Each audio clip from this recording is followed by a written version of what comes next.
बांझ का दर्द। कम्मो यह नाम सारे मोहल्ले में आम था। मोहल्ले वाले के मुंह पर कम्मो नाम रखा ही रहता था। कम्मो यानी कमला। कमला हंसमुख और चंचल स्वभाव की महिला है। दूसरों के सहयोग करने वाली महिला है। उसकी आवाज़ हर गली में गूंजती है। हर घर की महिला जब तक कम्मो से बात नहीं कर लेती तब तक उनको चैन नहीं मिलता। कम्मो मोहल्ले के हर किसी से मिलनसार है। वह सुख दुख में उनका हाथ बटाती है। कमला के 2 बेटे हैं। बड़े बेटे की शादी 3 साल पहले हो गई थी। उसका एक बेटा है जिसे कम्मो पूरे दिन मोहल्ले के हर घर में लिए घूमती है। कमला के घर में पूरे दिन खुशियों की किलकारी गूंजती है। कम्मो के छोटे बेटे की शादी है। कम्मो आजकल घर के काम में व्यस्त है। कभी बाजार से सामान खरीद कर लाती है तो कभी घर की साफ सफाई में। इसलिए आजकल मोहल्ले में उनका शोर शराबा कम ही रहता है। छोटे बेटे का बड़े धूमधाम से ब्याह रचाया गया। घर में खूबसूरत और गुणवान बहू आई। कम्मो उसकी प्रशंसा पूरे मोहल्ले में करती हुई नहीं थकती थी।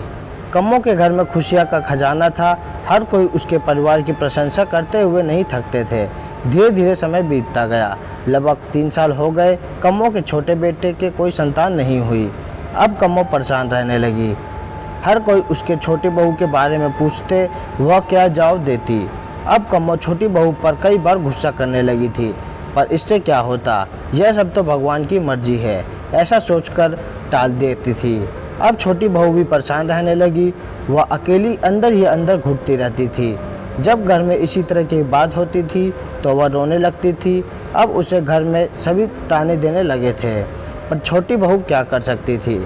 कम्मो के द्वारा भी पूरे जतन किए गए। हर मंदिर में जाकर उसने मन्नत मांगी, परंतु सभी विफल रही। जिस घर में खुशियाँ की किलकारी उठती थी, आज उस घर में मायूसी छाई हुई है। कम्मो का छोटा लड़का पास के शहर में नौकरी करता था। जब भी छुट्टी आता तो परिवार का यह दुख देखकर बड़ा दुखी होता था। वह अपनी पत्नी का दर्द अच्छे से जान रहा था, पर वह करे तो क्या करे। उसने निश्चय कर लिया कि वह अपनी पत्नी को अपने साथ लेकर शहर जाएगा। वह अपनी पत्नी को साथ ले गया। जब वह ड्यूटी पर चला जाता था तो वह अकेली इसी बात को लेकर बहुत परेशान रहती थी और अंदर ही अंदर रोने लगती थी। ससुराल में उसे हर तरीक़े का सुख मिला, परंतु एक महिला का सबसे बड़ा दुख बांझपन होता है जो उसे देखने को मिला। यह बात उसने अपने दोस्त को बताई और उसने बताया कि आप किसी डॉक्टर की सलाह ले सकते हैं जिससे आपको संतान का सुख मिल सकता है, क्योंकि हमारे शरीर में बहुत सारी कमजोरियां होती है जिनका इलाज संभव है। अगले दिन दोनों तैयार होकर डॉक्टर के पास गए और डॉक्टर से अपनी समस्या बताए।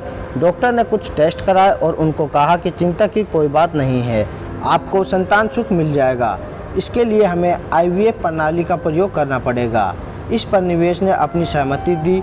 ठीक समय बाद निवेश को पुत्र रतन की प्राप्ति हुई। जब यह बात घर पहुंची तो घर खुशी का ठिकाना नहीं रहा।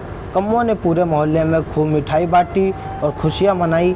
जो कभी ताना देती थी उनके सर घड़ों पानी गिर गया। हर किसी की आंखों में खुशी के आंसू थे।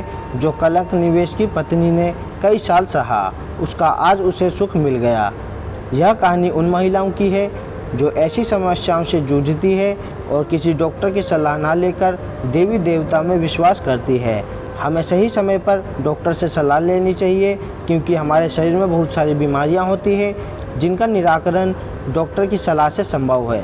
दोस्तों, अगर आपको यह कहानी अच्छी लगी तो लाइक और शेयर करें। अगर आप ऐसी वीडियो और भी देखना चाहते हैं तो हमारे चैनल को सब्सक्राइब भी कर सकते हैं।